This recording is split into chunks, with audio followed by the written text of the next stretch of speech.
Coming up on today's show, we learn more about the Tesla Model Y's cool features as more and more people pick theirs up. Norway EV sales now top 68% of all new car sales, and production plans for Ford and GM suggest that gas guzzlers will be the norm for quite a while. These stories and more coming next. Welcome back to another roundup in the world of cleaner, greener, safer and smarter vehicles. While the world is anything but normal right now, I'm hoping that today's show will give you some respite from the chaos that's life and perhaps give you some hope for the future. Either that or, entertain you for the next 20 minutes or so.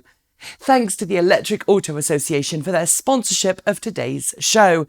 Find out how you can accelerate the electrification of transport today by going to electricauto.org. 2 weeks ago, I told you that Model Y was about to start deliveries, and despite the current crisis, deliveries did indeed start. And thanks to those deliveries, we're learning more about the Model Y and some of its unique features. In addition to the new interior seating layout and cubby holes that the Y gains over the Model 3, Model Y also gains a new heating system with a brand new heat pump that Elon Musk said is, quote, next level work. Rather than convert electricity into heat, it uses electricity to pull heat from outside and bring it into the vehicle in a kind of reverse air conditioning setup. It's more efficient than a resistive heater, which means less range loss to heating the car in winter.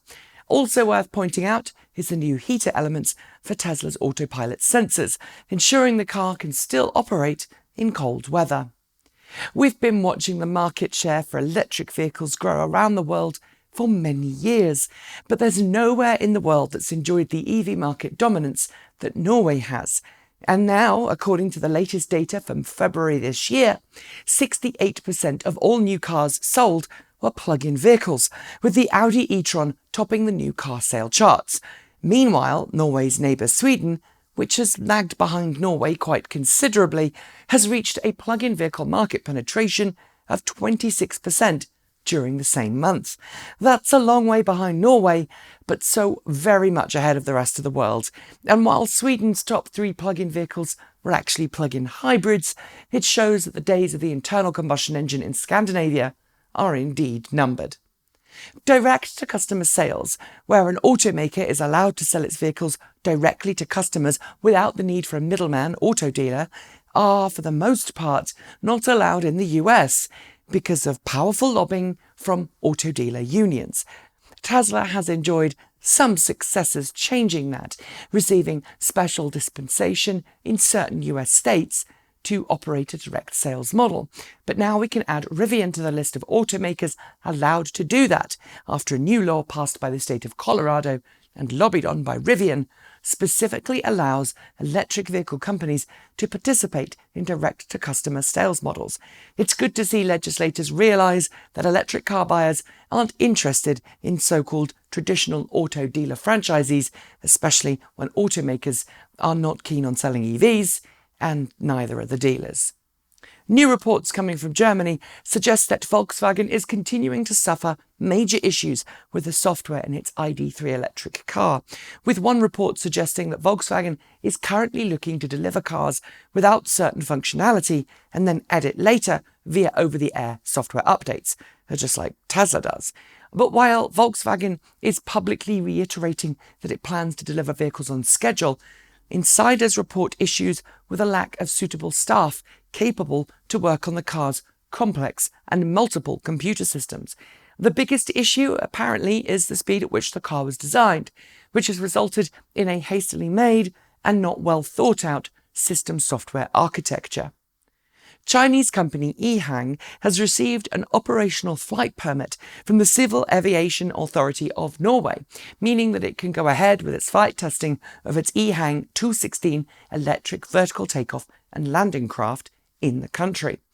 Eventually, the company hopes to obtain permits for similar tests in other European countries, but what is perhaps interesting is the reason why EHang is so interested in testing in Norway. No, it's got nothing to do with the country's forward-thinking attitude to electric vehicles, but rather the large number of oil and gas platforms just off the nation's coastline. Right now, helicopters are the usual mode of transport to and from the oil platforms, but EHang hopes its electric craft can take over duties from helicopters very soon. GM and Ford have both been working hard to promote their electric vehicle plans for the future, promising us a slew of new electric vehicles. And while that's very commendable, and I can't wait to test some of them, it seems producing electric vehicles is still not really a top priority for either firm. Internal production plans seen by Reuters suggest that both GM and Ford are estimating production volumes of around 320,000 all-electric vehicles per year for North America by 2026, along with 5.2 million SUVs and pickups. The latter equals nearly 87% of all estimated new cars made by the firms in 2026. Look, I really want to cheer on EV commitment, but come on guys, we need more commitment than that. Lilium, the company behind the all-electric VTOL Lilium jet, has completed its latest round of funding, securing a total of $240 million. Despite the current crisis, the electric air company hopes to operate a series of regional electric air services by the end of 2025. This is great news for the company, which suffered a setback recently when its first prototype was damaged in a ground fire at a facility in Arizona. As I'm sure many of you are noting, the air quality has been a lot better with fewer traditional airplanes in the air, so it's going to be really important to see companies like Lilium become the new way to fly very soon. While most of us are holed up in some form of social distancing or isolation and aren't actually using our electric cars all that much, an interesting article popped up into my timeline this week that suggests if we all drove electric cars, maybe we'd be able to cope with disasters a little better. It's a solid premise and takes the devastating tsunami and earthquake of March 2011 as a starting point. The author, Peter Lyons, suggests that the Fukushima meltdown could have actually been prevented if enough electric cars were in the vicinity of the reactor, as engineers were scrambling to find backup power and could have used electric cars to power the cooling systems on the reactor. I'm no engineer and I'm not willing to make any judgments one way or another, but I'd love to know your thoughts on all of this below. After all, electric cars do have massive batteries we can pull power out of, even when the grid is not working. While most of the world is still very much dealing with a very present medical crisis that is the current global pandemic, China is slowly getting back on its feet after months of almost complete lockdown. And that means, among other things, that Polestar, Volvo's luxury performance plug-in brand, has officially begun production for the Polestar 2. While the facility isn't taking any chances, all of the photos that we've been shown show staff wearing personal protective equipment. The region's flattened infection curve means that Polestar is very confident it's now safe for production to start, certainly more than it was a few months ago.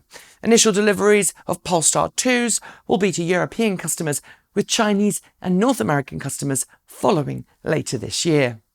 And now it's time for short shorts. If you're in the market for a new electric car and you're in the US, you'll likely be interested in the fact that GM is currently offering upwards of $10,000 off the price of a new Bolt EV, all ahead of the end of tax credits for General Motors vehicles on March 30th. Jaguar Land Rover has officially made a £1 billion investment in retrofitting 2 of its UK production facilities to make new vehicles based on a new modular vehicle platform. These vehicles will include 3 new electric models. A Swiss Harley-Davidson Livewire owner has successfully ridden more than 1,070 miles in just under 24 hours. Harley-Davidson is expected to publish the details of his ride in the coming days, so we'll share this as soon as we can.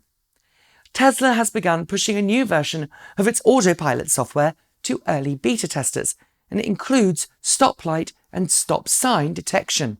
Early demonstrations show cars coming to a stop at stoplights or at signs, and then moving on when the lights change or when the way is clear. A new patent from Ford suggests that the automaker is working on a new modular battery charging system that would actually allow multiple charging stations or multiple charging units to be daisy-chained together, or multiple cars to charge from one unit. I've linked to the patent in the show notes below. With the dreaded human malware in everyone's mind, Elon Musk has been musing on a new HEPA-filtered air conditioning system for the home, based on the HVAC system in Tesla's cars. I'm not sure how you'd seal a home for HEPA filtration though, but he's also been in talks with Medtronic about turning one or more of Tesla's facilities into temporary ventilator factories.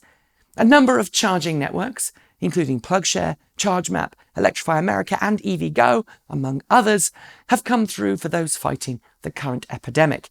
Each is doing something slightly different, but they range from free charging for healthcare providers to reduced fees for those who have to travel at this difficult and challenging time. Over in Europe, MG has donated a total of 100 MG ZS EVs to NHS agencies for use by the NHS staff in England for up to 6 months to ensure they can get to and from work and fight the ongoing crisis without having to worry about transportation. Similarly, Renault has just announced it's going to lend 300 Zoe electric cars to healthcare workers and caregivers in France to help them stay safe and transported during the current crisis. This should reduce public transit use and thus limit risk of infection for these key and brave workers. Magna has just released a prototype Jaguar I-Pace fitted with some of its own motors and power electronics. More powerful than the stock Jaguar units, this car is far more capable and manages more than 300 miles per charge, as well as a faster acceleration time. A unique 30-day Try Before You Buy programme in Nottingham, UK, designed to help people get behind the wheel of an electric vehicle, is to be extended to other UK cities. The whole idea of the programme is to help people to try out electric vehicles commitment-free, and is extremely successful in driving alternate sales. Underwriters Laboratories, or UL for short, has officially certified Fermata Energy's bidirectional electric car charging system, making it the first UL-certified V2G system in the United States. The system is currently only compatible with CHAdeMO-equipped cars.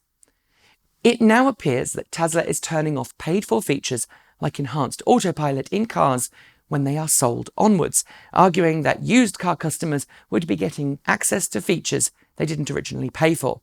If they want those features, the new customer will have to pay to re-enable it. German customs specialists E-Classics have yet again teamed up with Volkswagen to produce a classic Volkswagen powered by modern EV technology. This time it's the iconic Volkswagen Microbus, or e-Bully. You can pay €65,000 to have them convert your own vehicle, buy a kit, or buy one fully converted from E-Classics for an undisclosed amount. Mercedes-Benz has been busy this week in the Arctic with its EQV electric minivan, showcasing what its first all-electric people mover can do when the temperatures drop. It's made for some lovely photographs, and the EQV is expected to launch later this year. Toyota and Hino Motors have agreed to jointly develop a new heavy-duty fuel cell truck. According to the press release, Hino Motors will provide the vehicle chassis and cabs, while Toyota will provide 2 modified fuel cell stacks and drivetrains from its Mirai fuel cell sedan. The European Investment Bank has officially approved a massive loan to LG Chem's Polish subsidiary to allow the company to build a brand new lithium-ion cell production facility in Europe. The loan totals €480 million, one-third of the project's total cost. Quirky electric automaker Aptera has just published a new YouTube video in which it pulls no punches and directly goes after big oil for causing the climate crisis and associated social issues that we all face today. It then goes on to portray its upcoming electric three-wheeler as a viable solution to all of the above. And those are your short shorts. There will be more next week. With the entire country on lockdown and people trying desperately to survive, emissions from transportation and industry have plummeted as people stay home and avoid travel. And that's had some great impacts around the world on air quality. But inexplicably, the US EPA quietly announced early on Friday that it would be suspending all enforcement of air quality regulations, blaming the current epidemic. This means that industries are now effectively self-policing their emissions, and even if they choose to ignore regulations, won't be penalised for it, as long as they blame the virus for making them emit more nasty things. Yes, folks, this is a get-out-of-jail card that I cannot believe, and Frankly, it could make things worse for our planet in the short term, even though our carbon footprints are all pretty small right now.